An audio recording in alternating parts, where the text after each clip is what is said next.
Welcome everybody to our third episode of Dear Sam Live. I'm here to answer your questions about personal branding, job searching, and career development. My goal is to help you all achieve job search success. So this week we're going to talk about the number one way to really guarantee success in your job search. And if you caught my Dear Sam column this week, you'll have seen a resume makeover column, and those are always so much fun to do because we can showcase a before and an after and really see the transformation of a candidate from beginning to end and really see the application of what I talk about in my column every week and through this forum.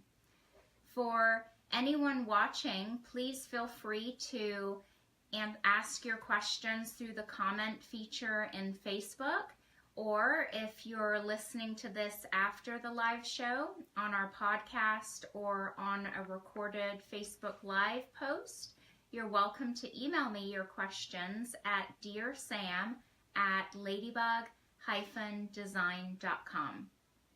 So let's get started.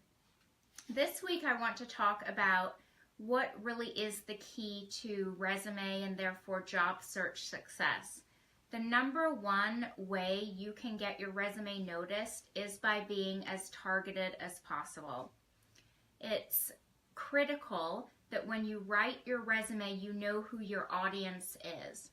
Just like a manufacturer, let's say a Sony was building a new state-of-the-art television.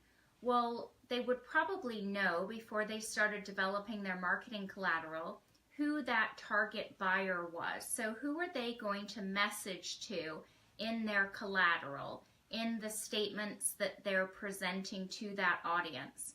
Are they going to be marketing to me, who has no clue about what a 4K television is versus a smart TV versus whatever else is on the market? Or would they be marketing to a young, maybe professional early adopter in the tech space? Yes, probably so. A resume is no different. You need to know who your audience is so you can really target that message to the audience through the inclusion of keywords. Now, if you don't know a lot about keywords, definitely check out last week's episode of Dear Sam Live. It was all about keywords and how to map those keywords to include on your resume and cover letter and all your branding materials. So definitely go back and view that episode. It will really help you determine what those keywords are. So when we talk about targeting, we're talking about defining the purpose of your resume. And if any of you have seen any of the presentations I've given in the past, I talk a lot about the number one rule in resume writing is defining your purpose. And that's the same as targeting. So occasionally I have the pleasure of working with a client that comes to me and says, this is my dream job. This is the job I want. And we put all our eggs in that one basket. It's a scary thing. It's scary for me, even though I love it, because if the person doesn't get that job, they're probably going to look at their resume and see what's wrong with it and why, if they felt like they were a qualified candidate, didn't that resume get traction. But it's also super exciting because I have the audience really encapsulated. I know exactly who that client is going to be targeting with his or her brand. And it's an awesome place to be because I know exactly what message I need to send because I can see the job posting for the position. So before I show you the example that we had in the column this week, I want to just give you an example of why targeting is so important. So if you're putting together your resume and you're thinking, well, I could stay in the accounting field, which I've been in for 10 plus years, or maybe I want to pursue, let's say, human resources, because maybe you're going back to school and getting a specialization in HR management. But maybe then on the flip side, you've always thought about being an event planner.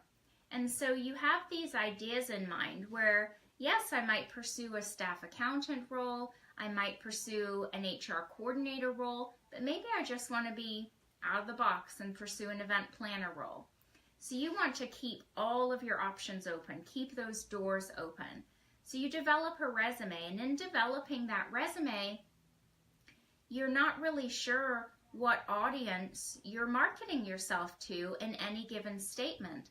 So one audience, the event planner side maybe, will be looking at the content that will resonate with an HR manager looking for a staff accountant, but not them, and vice versa. So if you equally distributed the content to each of those audiences, a third of the picture would be presented to any one given audience. So 66% of what you're writing about makes no sense to the audience that is reading your resume. And therefore, you're not going to be successful getting through the screening process. It would be much more effective to say, okay, I'm going to develop a resume for an accounting role, and then I'm going to retarget my candidacy and develop it for the HR side of things. And then maybe you're not going to develop a resume for the event planner side because you realize that you're actually not qualified. Just because we think we can do something doesn't make us qualified for it. In fact, we really need to demonstrate what we've done in our past that predicts our ability to do it in the future. And if we don't have enough transferability of skills, then maybe we shouldn't be spending our time on that particular pursuit. So really defining that target is a good way to really narrow down your options and make sure that when you do put your documents out there, that they're getting some traction. So I had the opportunity to work with a gentleman who came to me with his dream job in mind. And I'm just going to share some of the column that I wrote that published this past week. So Dan, I'm going to call him, came to me with his dream job in mind, literally applying for one job. He had wanted to work with a fire and security company here in Central Ohio in a territory manager position. He'd been with his current employer for quite some time, actually for 10 plus years when I wrote his resume, and he had transitioned from a maintenance to an account development role. So throughout his career, he had kind of moved toward that sales environment. He wanted to exit the industry he was in, though, and enter this other industry in this new professional account manager position. So when I looked at Dan's original resume, it really sold him for the industry he was in and not where he wanted to go. Rarely do I think a resume has to be industry specific, but in his case, he had really hinged his candidacy just on the decade plus he had been in his old industry. Well, as soon as a hiring manager in a different industry looks at that message, it's going to highlight how he's not the right fit because it's not selling to their needs, right? So I developed a resume for Dan that took away the industry focus and instead highlighted his business development experience, his relationship management skills, his ability to build and grow and manage a territory. We were ultra targeted in our keyword selection because we had that job posting to look at and to really understand what that hiring manager or recruiter was going to be looking for in that candidate. So those keywords were woven from top to bottom of Dan's resume. And I know you can't read this resume, but I'll highlight it and you can check it out on my Dear Sam blog on my website or in your local paper. So Dan's resume is pretty straightforward, but through selective bolding, highlighting of his experiences and his accomplishments, presenting actual quotes from his performance reviews, and again, you don't need to read this, but you can look at it on the blog after. We were really able to use formatting as our friend and pull the reader down through the resume to make sure that they were focusing on the best areas of Dan's candidacy that related most to where he wanted to go. Now, Dan wrote to me about 6 weeks after I completed his resume, and I'll read his quote. He says, "I wanted to let you know I received my job offer letter last night. The annual salary was $5,000 more than what I was initially told.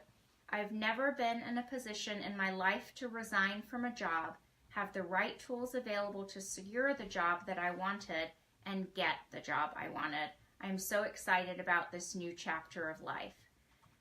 That's the power of targeting. Whether you have a professional like myself write your resume or you're writing your resume, there's no difference in the importance of targeting. If you're writing your first or second resume and you're ultra targeted in your message, you will get traction too. That's the power of this #1 way to generate success in your search. I hope through that, and maybe going back and listening to last week's episode of the importance of keywords and keyword mapping, including the exercise that I explained, that you'll be able to really implement this in your own search to make sure that your resumes that you put out there are very, very targeted and ultra successful. So please feel free to ask questions. I'll check if we have some comments here. I don't see any just yet. Let me refresh my page and just make sure. Having a little bit of technical difficulty here in seeing the comments, so forgive me for a second while I see how to get them.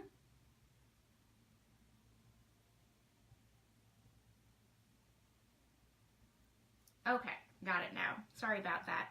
Okay, so I have a question about how to address gaps in employment. It really depends how big those gaps are. So if you have gaps in employment that are just a handful of months, then by only including years and not months and years on your resume, you can completely close those gaps. So a lot of people provide too much information on a resume.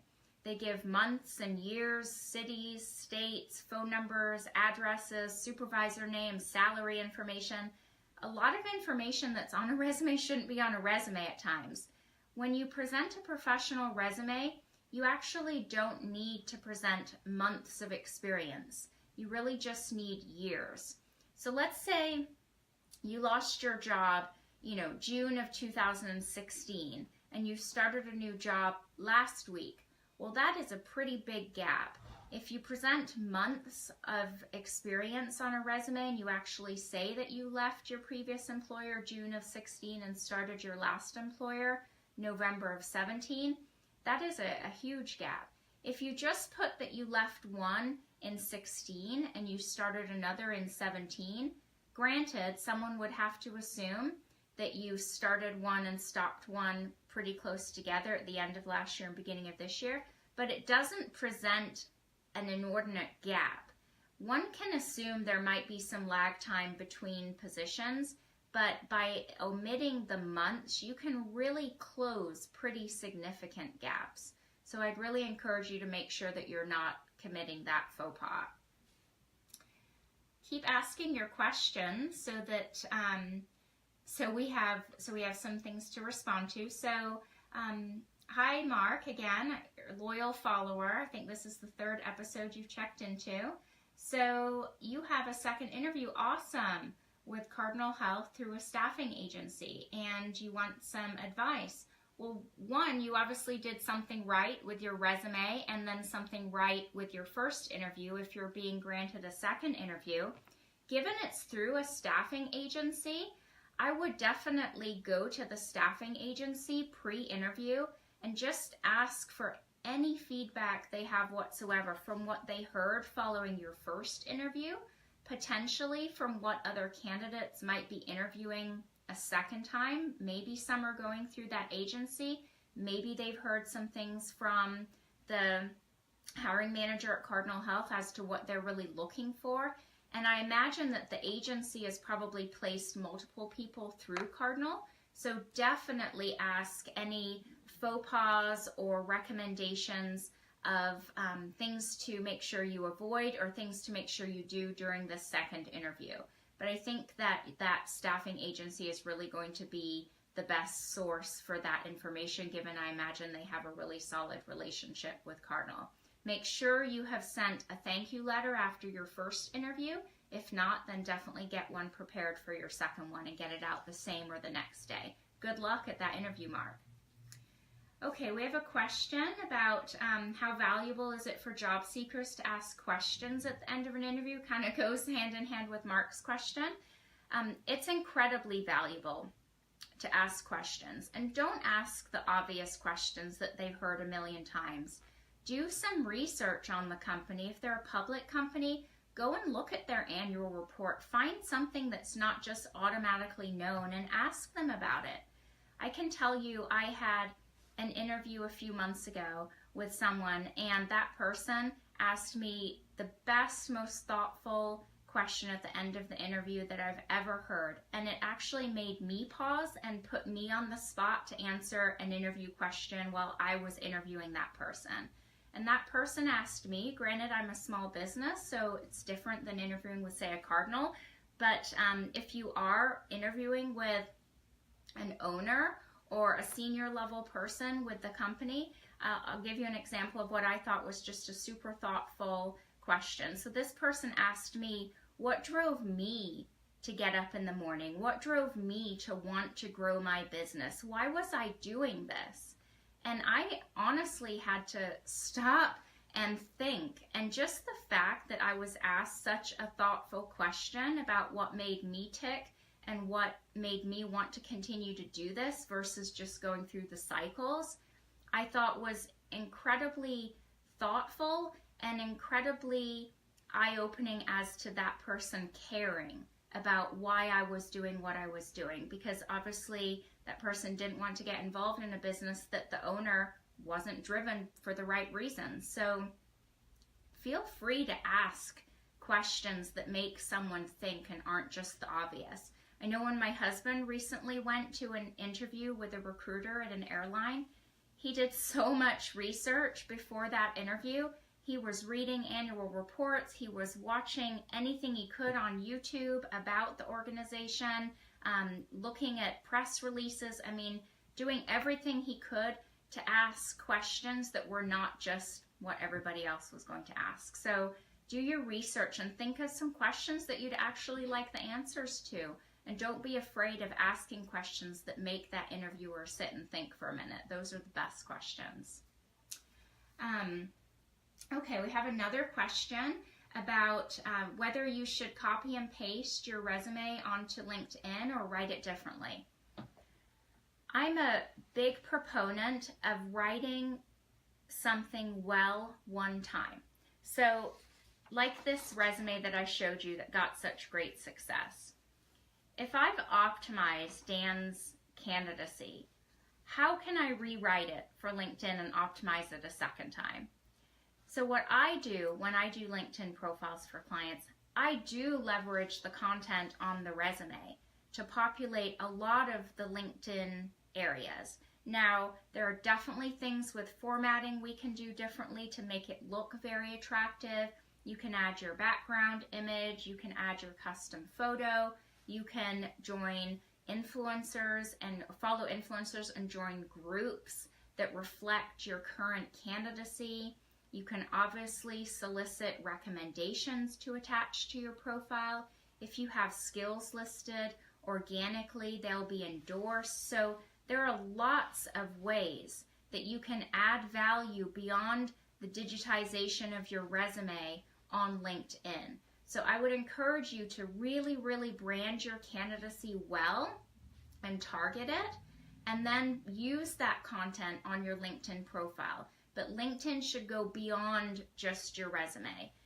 Through the size of your network, like I said, through the groups that you belong to, through the influencers you follow, through the skill endorsements you have, through the recommendations you have, and the fact that you have a complete picture of your candidacy, sometimes with things that won't make the resume. Maybe you're going to put on some personal organizations that you volunteer on LinkedIn. That's fine. There are other sections to LinkedIn that you might have laundry lists of information that we just don't have on the resume, because the resume is sort of that snapshot. So that's the way that I would add value to LinkedIn beyond just the transfer of the content. So I think we're wrapping up. We're about 20 minutes, and we always try to keep these episodes around 15 to 20 minutes, so they're just quick little snippets in your day. Thanks for joining us. If you have questions, again, feel free to put them in the comments. Even if you're not watching this live, we'll get notifications. We're happy to answer them. If you have a more detailed question, feel free to private message us or email us at dearsam@ladybug-design.com. If you have show suggestions for next week, feel free to let us know too. We're going to be coming up with some really exciting guests to come into the show and provide their expertise and insight that will really be fun coming in the new year. So we hope you keep tuning in and have that job search success. So thanks a lot. See you next week. Bye-bye.